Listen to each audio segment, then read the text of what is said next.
अच्छा, अब इच्छानुसार अन्यत्र जा तो सही। इस प्रकार बलराम जी के खींचने पर यमुना ने अकस्मात अपना मार्ग छोड़ दिया और जिस वन में बलराम जी खड़े थे उसे आप्लावित कर दिया। नमस्कार। अगर आप किसी कारणवश मुझे सब्सक्राइब नहीं कर सकते तो लाइक अवश्य कीजिएगा। बलभद्र जी का ब्रज विहार तथा यमुनाकर्षण। विष्णु पुराण। श्री पराशर जी बोले, अपने कार्यों से पृथ्वी को विचलित करने वाले, बड़े विकट कार्य करने वाले धरणीधर शेष जी के अवतार माया मानव रूप महात्मा बलराम जी को गोपों के साथ वन में विचरते देख उनके उपभोग के लिए वरुण ने वारुणी अर्थात मदिरा से इस प्रकार कहा, हे मदिरे, जिन महाबलशाली अनंत देव को तुम सर्वदा प्रिय हो, हे शुभे, तुम उनके उपभोग और प्रसन्नता के लिए जाओ। वरुण की ऐसी आज्ञा होने पर वारुणी वृंदावन में उत्पन्न हुए कदम्ब वृक्ष के कोटरे में रहने लगी। तब मनोहर मुख वाले बलदेव जी के मन में विचरते हुए मदिरा की अति उत्तम गंध सूंघने से उसे पीने की इच्छा हुई। हे मैत्रेय, उसी समय कदम्ब से मद्य की धारा गिरती देख हलधारी बलराम जी बड़े प्रसन्न हुए तथा गाने बजाने में कुशल गोप और गोपियों के मधुर स्वर से गाते हुए उन्होंने उनके साथ प्रसन्नतापूर्वक मद्यपान किया। तदनंतर अत्यंत घाम के कारण श्वेत बिंदु रूप मोतियों से सुशोभित मदोन्मत्त बलराम जी ने विह्वल होकर कहा, यमुने आ, मैं स्नान करना चाहता हूं। उनके वाक्य को उन्मत्त का प्रलाप समझकर यमुना ने उस पर कुछ भी ध्यान न दिया और वह वहां न आई। इस पर हलधर ने क्रोधित होकर अपना हल उठाया और मद से विह्वल होकर यमुना को हल्की नोक से पकड़कर खींचते हुए कहा, अरे पापिनी, तू नहीं आती? अच्छा, अब इच्छानुसार अन्यत्र जा तो सही। इस प्रकार बलराम जी के खींचने पर यमुना ने अकस्मात अपना मार्ग छोड़ दिया और जिस वन में बलराम जी खड़े थे उसे आप्लावित कर दिया। तब वह शरीर धारण कर बलराम जी के पास आई और भयवश डबडबाती आंखों से कहने लगी, हे मूसला युद्ध, आप प्रसन्न होइए और मुझे छोड़ दीजिए। उसके उन मधुर वचनों को सुनकर हलायुद्ध बलभद्र जी ने कहा, अरे नदी, क्या तू मेरे बलवीर की अवज्ञा करती है? देख, इस हल से मैं भी तेरे हजारों टुकड़े कर डालूंगा। बलराम जी द्वारा इस प्रकार कही जाने से भयभीत हुई यमुना के उस भूभाग में बहने लगने पर उन्होंने प्रसन्न होकर उसे छोड़ दिया। उस समय स्नान करने पर महात्मा बलराम जी की अत्यंत शोभा हुई। तब लक्ष्मी जी ने सशरीर प्रकट होकर उन्हें एक सुंदर कर्णफूल, एक कुंडल, एक वरुण की भेजी हुई कभी न कुबलाने वाली कमल पुष्पों की माला और 2 समुद्र के समान कांति वाले नीलवर्ण वस्त्र दिए। उन कर्णफूल, सुंदर कुंडल, नीलांबर और पुष्पमाला को धारण कर श्री बलराम जी की अतिशय कांति युक्त हो सुशोभित होने लगे। इस प्रकार विभूषित होकर श्री बलभद्र जी ने ब्रज में अनेकों लीलाएं की और फिर 2 मास के पश्चात द्वारकापुरी को चले आए। वहां आकर बलदेव जी ने राजा रेवत की पुत्री रेवती से विवाह किया। उससे उनके निषट और उल्मूक नामक 2 पुत्र हुए। श्री पराशर जी बोले, विदर्भ देशांतर्गत कुंडिनपुर नामक नगर में भीष्मक नामक एक राजा थे। उनके रुक्मी नामक पुत्र और रुक्मणी नाम की एक सुमुखी कन्या थी। श्री कृष्ण ने रुक्मणी की और चारुहासिनी रुक्मणी ने श्री कृष्ण चंद्र की अभिलाषा की, किंतु भगवान श्री कृष्ण चंद्र के प्रार्थना करने पर भी उनसे द्वेष करने के कारण रुक्मी ने उन्हें रुक्मणी ना दी। महापराक्रमी भीष्मक ने जरासंध की प्रेरणा से रुक्मी से सहमत होकर शिशुपाल को रुक्मणी देने का निश्चय किया। तब शिशुपाल के हितैषी जरासंध आदि संपूर्ण राजागण विवाह में सम्मिलित होने के लिए भीष्मक के नगर में गए।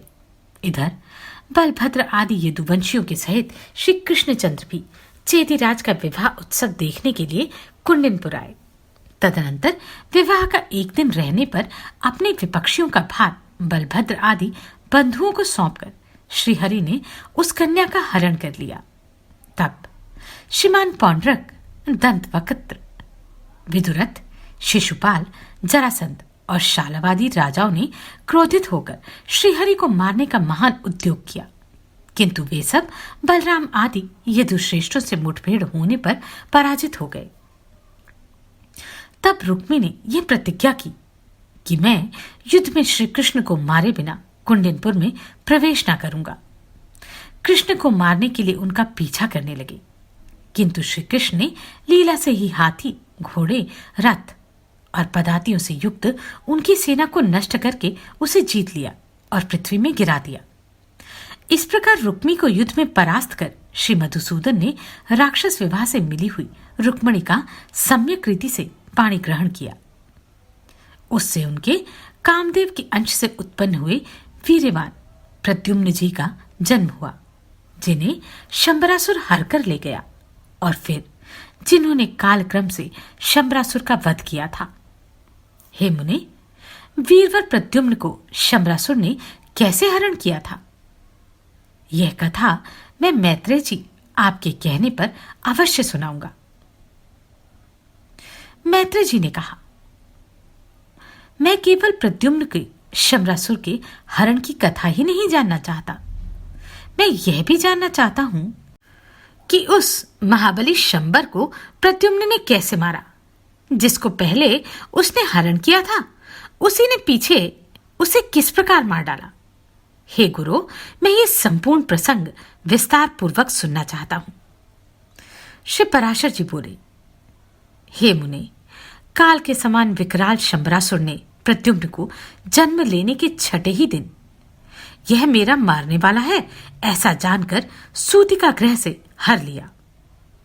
उसको हरण करके शंबरासुर ने लवण समुद्र में डाल दिया, जो तरंग माला जनित आवर्तों से पूर्ण और बड़े भयानक मकरों का घर है। वहां फेंकी हुए उस बालक को एक मत्स्य ने निगल लिया, किंतु वह उसकी जठराग्नि से जलकर भी न मरा।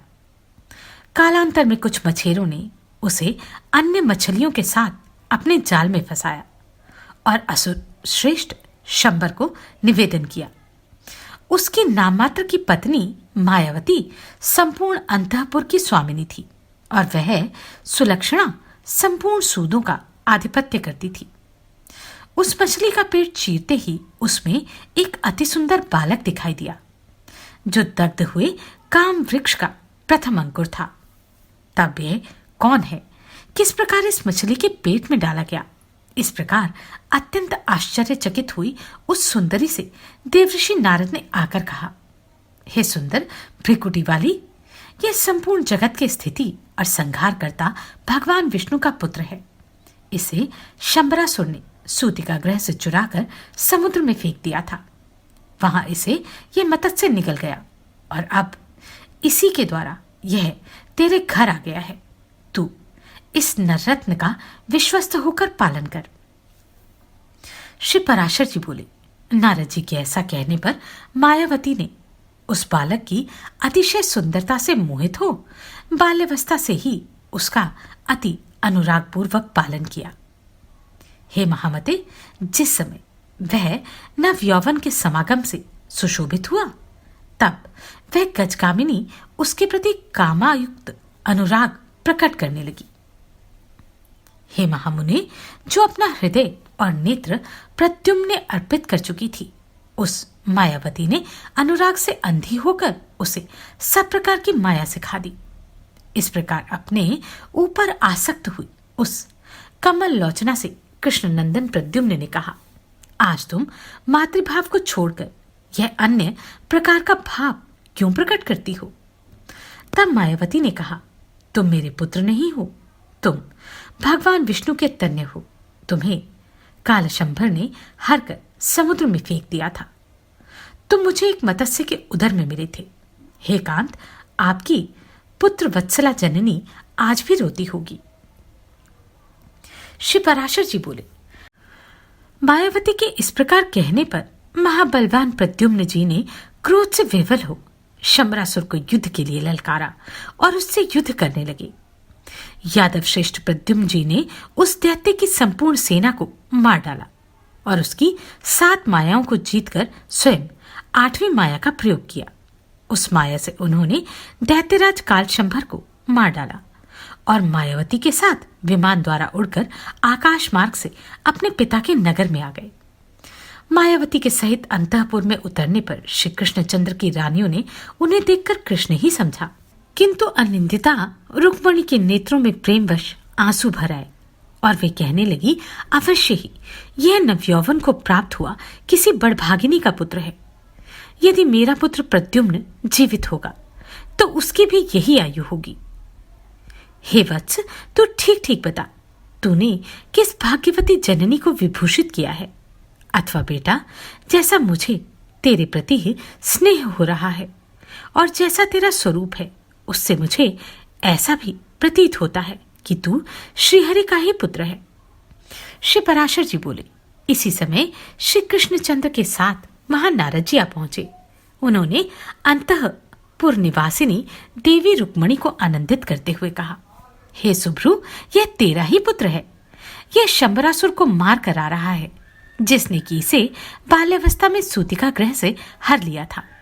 यह सती मायावती भी तेरे पुत्र की ही स्त्री है। यह शंबरासुर की पत्नी नहीं है। इसका कारण सुन। पूर्व काल में कामदेव के भस्म हो जाने पर उसके पूर्वजन्म की प्रतीक्षा करती हुई इसने अपने माया रूप से शंबरासुर को मोहित किया था। यह मत विलोचना उस दैत्य को विहारादि उपभोगों के समय अपने अति सुंदर मायामय रूप दिखलाती रहती थी। कामदेव ने ही तेरे पुत्र रूप से जन्म लिया है और यह सुंदरी उसकी प्रिया रति ही है। हे शोभने, यह तेरी पुत्र वधू है। इसमें तू किसी प्रकार की विपरीत शंका न कर। यह सुनकर रुक्मणी और कृष्ण को अतिशय आनंद हुआ तथा समस्त द्वारकापुरी भी साधु साधु कहने लगी। उस समय चिरकाल से खोए हुए पुत्र के साथ रुक्मणी का समागम हुआ देख द्वारकापुरी के सभी नागरिकों को बड़ा आश्चर्य हुआ। श्री पराशर जी बोले, हे मैत्रेय, रुक्मणी के प्रद्युम्न के अतिरिक्त चारुदेशन, सुदेशन, वीर्यमान, चारुदेह, सुशेर, चारुगुप्त, भद्रचारु, चारुविंद, सुचारु और बलवानों में श्रेष्ठ चारु नामक पुत्र तथा चारुमती नाम की एक कन्या हुई। रुक्मणी के अतिरिक्त श्री कृष्णचंद्र के कालिंदी, मित्रविंदा, नग्नजीत की पुत्री सत्या, जाम्बान की पुत्री कामरूपिणी रोहिणी, अतिशीलवती मदराज सुता सुशीला भद्रा, सत्राजीत की पुत्री सत्यभामा और चारुहासिनी लक्ष्मणा, ये अति सुंदरी 7 स्त्रियां और थीं। इनके सिवा उनके 16,000 और भी स्त्रियां थीं। महावीर प्रद्युम्न ने रुक्मी की सुंदरी कन्या को और उस कन्या ने भी भगवान के पुत्र प्रद्युम्न जी को स्वयंवर में ग्रहण किया। उससे प्रद्युम्न जी के अनिरुद्ध नामक एक महाबल पराक्रम संपन्न पुत्र हुआ, जो युद्ध में रुद्र न होने वाला बल का समुद्र तथा शत्रुओं का दमन करने वाला था। कृष्णचंद्र ने उस अनिरुद्ध के लिए भी रुक्मी की पौत्री का वरण किया और रुक्मी ने कृष्णचंद्र से ईर्ष्या रखते हुए भी अपने दौहित्र को अपनी पौत्री देना स्वीकार कर लिया। हे द्विज, उसके विवाह में सम्मिलित होने के लिए कृष्णचंद्र के साथ बलभद्र आदि अन्य यादवगण भी रुक्मी की राजधानी भोजगढ़ नामक नगर को गए। जब प्रद्युम्न पुत्र महात्मा अनिरुद्ध का विवाह संस्कार हो चुका तो कलिंगराज आदि राजाओं ने रुक्मी से कहा, ये बलभद्र द्यूत क्रीड़ा जानते तो है नहीं, तथापि इन्हें उसका व्यसन बहुत है, तो फिर हम इन महाबली राम को जुए से ही क्यों न जीत ले। श्री पराशर जी बोले, तब बल के मत से उन्मत्त रुक्मी ने उन राजाओं से कहा, बहुत अच्छा, और सभा में बलराम जी के साथ द्यूत क्रीड़ा आरंभ कर दी। रुक्मी ने पहले ही दाव में बलराम जी से 1 सहस्त्र निशक जीते तथा दूसरे दाव में 1 सहस्त्र निशक और जीत लिए। तब बलभद्र जी ने 10,000 निशक का एक दाव और लगाया। उसे भी पक्के जुआरी रुक्मी ने ही जीत लिया। हे द्विज, इस पर मूढ़ कलिंगराज दांत दिखाते हुए जोर से हंसने लगा और मदोन्मत्त रुक्मी ने कहा, द्यूत क्रीड़ा से अनभिज्ञ इन बलभद्र जी को मैंने हरा दिया। ये वृथा ही अक्ष के घमंड से नेत्रहीन होकर अक्ष कुशल पुरुषों का अपमान करते हैं। इस प्रकार कलिंगराज को दांत दिखाते और रुक्मी को दुर्वाक्य कहते देख हलायुद्ध बलभद्र जी अत्यंत क्रोधित हुए। तब उन्होंने अत्यंत कुपित होकर करोड़ निशक का दाव लगाया और रुक्मी ने भी उसे ग्रहण करके उसके निमित्त पासे फेंके। उसे बलदेव जी ने ही जीता और वे जोर से बोल उठे, मैंने जीता। इस पर रुक्मी भी चिल्लाकर बोला, बलराम, असत्य बोलने से कुछ लाभ नहीं हो सकता। यह दाव भी मैंने ही जीता है। आपने इस दाव के विषय में जिक्र अवश्य किया था, किंतु मैंने उसका अनुमोदन तो नहीं किया। इस प्रकार यदि आपने इसे जीता है तो मैंने भी क्यों नहीं जीता? श्री पराशर जी बोले। उसी समय महात्मा बलदेव जी के क्रोध को बढ़ाती हुई आकाशवाणी ने गंभीर स्वर में कहा, इस दाव को धर्मानुसार तो बलराम जी ही जीते हैं। रुक्मी झूठ बोलता है, क्योंकि अनुमोदन सूचक वचन न कहने पर भी पासे फेंकने आदि कार्य से यह अनुमोदित हो ही गया है। तब क्रोध से अरुण नयन हुए महाबली बलभद्र जी ने उठकर रुक्मी को जुआ खेलने के पांसों से ही मार डाला। फिर फड़कते हुए कलिंगराज को बलपूर्वक पकड़कर बलराम जी ने उसके दांत, जिन्हें दिखलाता हुआ वह हंस रहा था, तोड़ दिए। इनके सिवा उसके पक्ष के और भी जो कोई राजा लोग थे, उन्हें बलराम जी ने अत्यंत कुपित होकर एक सुवर्ण में स्तंभ उखाड़कर उससे मार डाला। हे द्विज, उस समय बलराम जी के कुपित होने से हाहाकार मच गया और संपूर्ण राजा लोग भयभीत होकर भागने लगे। हे मैत्रेय, उस समय रुक्मी को मारा गया देख श्री मधुसूदन ने एक ओर रुक्मिणी के और दूसरी ओर बलराम जी के भय से कुछ भी नहीं कहा। तदनंतर हे द्विजश्रेष्ठ, यादवों के सहित श्री कृष्णचंद्र सपत्निक अनिरुद्ध को लेकर द्वारकापुरी में लौट आए। श्री पराशर जी बोले, हे मैत्रेय, एक बार जब श्री भगवान द्वारका में ही थे, त्रिभुवनपति इंद्र अपने मत गजराज ऐरावत पर चढ़कर उनके पास आए। द्वारका में आकर वे भगवान से मिले और उनसे नरकासुर के अत्याचारों का वर्णन किया। हे मधुसूदन, इस समय मनुष्य रूप में स्थित होकर भी आप संपूर्ण देवताओं के स्वामी ने हमारे समस्त दुखों को शांत कर दिया है। जो अरिष्ट, धेनुक और केशी आदि असुर सर्वदा तपस्वियों को कलुषित करते रहते थे, उन सबको आपने मार डाला। कंस, कुवल्यापीड़ और बालखातिनी पूतना तथा और भी जो जो संसार के उपद्रव रूप थे, उन सबको आपने नष्ट कर दिया।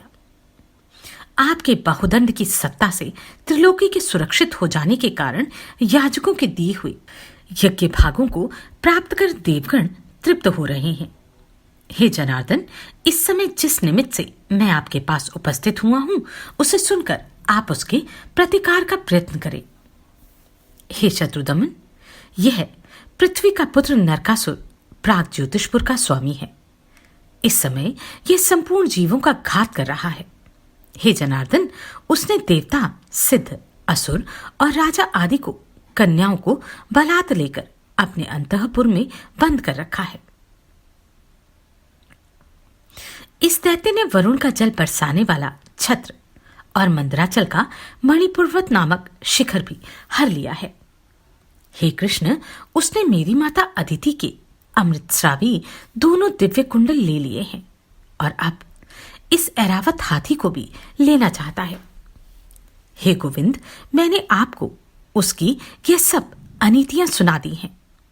इनका जो प्रतिकार होना चाहिए वह आप स्वयं विचार कर लें। श्री पराशर जी बोले, इंद्र के ये वचन सुनकर श्री देवकी नंदन मुस्काए और इंद्र का हाथ पकड़कर अपने श्रेष्ठ आसन पर बैठे। फिर स्मरण करते ही उपस्थित हुए आकाशगामी गरुड़ पर सत्यभामा को चढ़ाकर स्वयं चढ़े और प्राग ज्योतिषपुर की ओर चल दिए। तदनंतर इंद्र भी ऐरावत पर चढ़कर देवलोक को गए तथा भगवान कृष्णचंद्र सब द्वारकावासियों के देखते देखते नरकासुर को मारने के लिए चल दिए।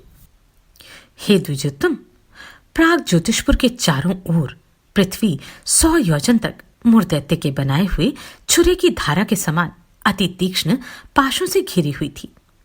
भगवान ने उन पाशों को सुदर्शन चक्र फेंक कर काट डाला।